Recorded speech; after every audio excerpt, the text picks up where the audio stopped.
What's going on, people? We are Tottenham TV here with Amir after Tottenham's 2-2 draw on Boxing Day with Brentford in what was a topsy-turvy game.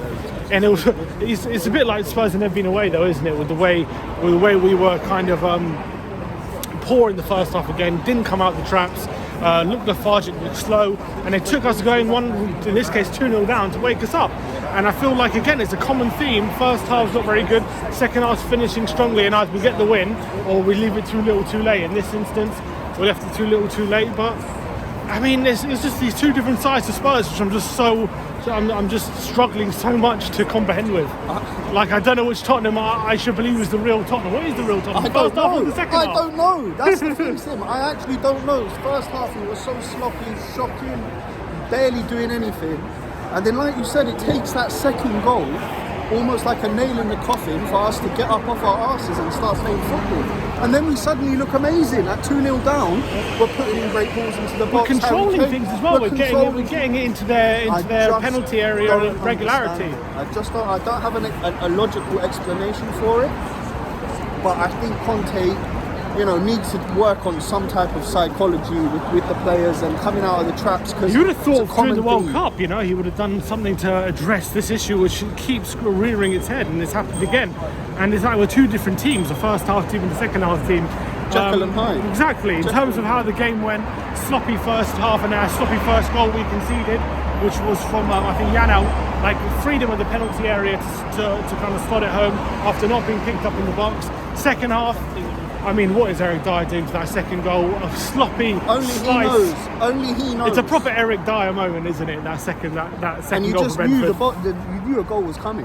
As soon as that mistake was made, I was like, okay. You can't give to a team like Brentford, who are very good at set pieces, just free set pieces like that. They're incredible in the air. They are incredible in the air. Anything that was bouncing around in that penalty box, they were scrapping, feeding off of it. It's fair to say as well, Forster didn't cover himself much glory today. He looked dodgy, didn't he?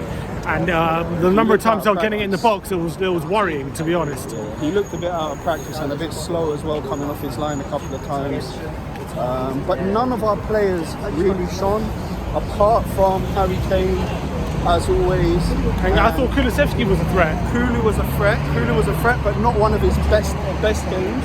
But he was the threat coming off the wing. And Ivan Perisic was class throughout. Yeah, I agree. I thought he was our biggest threat on the left wing. Yeah. And defence-wise, he was incredible. Yeah, I thought he had a good game. Following on from maybe a good World Cup for him. Obviously, we go 2-0 down that moment, man, from Dyer in the goal for the corner, and then out of nothing, kind of Clement Longley with a superb cross, Kane with an unbelievable header. We're back in the game, and all of a sudden, it was like from that moment, momentum swung in our favour. All of a sudden, Spurs were the one dominating. Maybe Brentford were retreating because they weren't really sure whether to dig in deep and try and see out the win or go for a 3-1 on the counter. But Tottenham took control. We got the 2-2 with a lovely piece of team play on the right-hand side, and Højbjerg the clinical finish. And it looked from that moment on, I think 2-2 with 20 minutes to go, and Tottenham were going to go on and maybe have a good chance of winning it. Well, that ball that came in there from the left and we hit the bar. Yeah, Harry Kane hit the bar. Longley and Kane again, nearly with that same dynamic. And that was so close to making it 3-2, which really would have been an unbelievable comeback in the circumstances. And, we'd have been delighted with that. In the end, look, that was probably our best chance to get the win, and then I think other than that, didn't create too much, did we? Yeah, and that was a disappointing thing. It's a shame. It's a shame that we have to start games so terribly to then get a rocket up our arse in the second half and actually start to play football. I mean, the main thing I want to see against Villa, to be honest with you, is an early goal the right way. That's what I want to see. Early start, and then not just like lethargic and taking your time to get in the game, because then all of a sudden, like today, you give yourselves too much to do. You know what, as well, like individual errors again. If Dyer doesn't do that stupid slice, and we don't concede that corner, we might be seeing 2-1 winners today instead of 2-2. Exactly. And those are the individual errors that keep happening with these players in the back line. And that's the most disappointing thing. In terms of some interesting talking points, Tanganga came in today, only lasted about 70 minutes, taken off for Sanchez.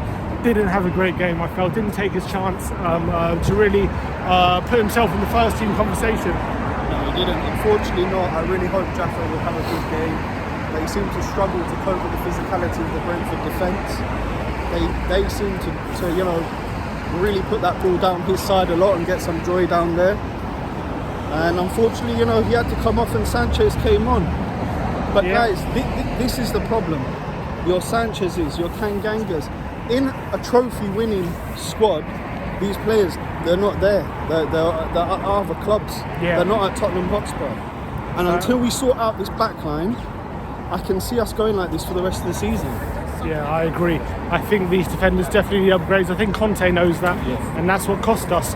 Basuma in that double pivot didn't do great in the first half, but I thought grew into it a bit in the second half and was a bit better. He was a bit better. He was a bit better. But again, you know, the sloppiness of his play in the midfield nearly cost us a second goal.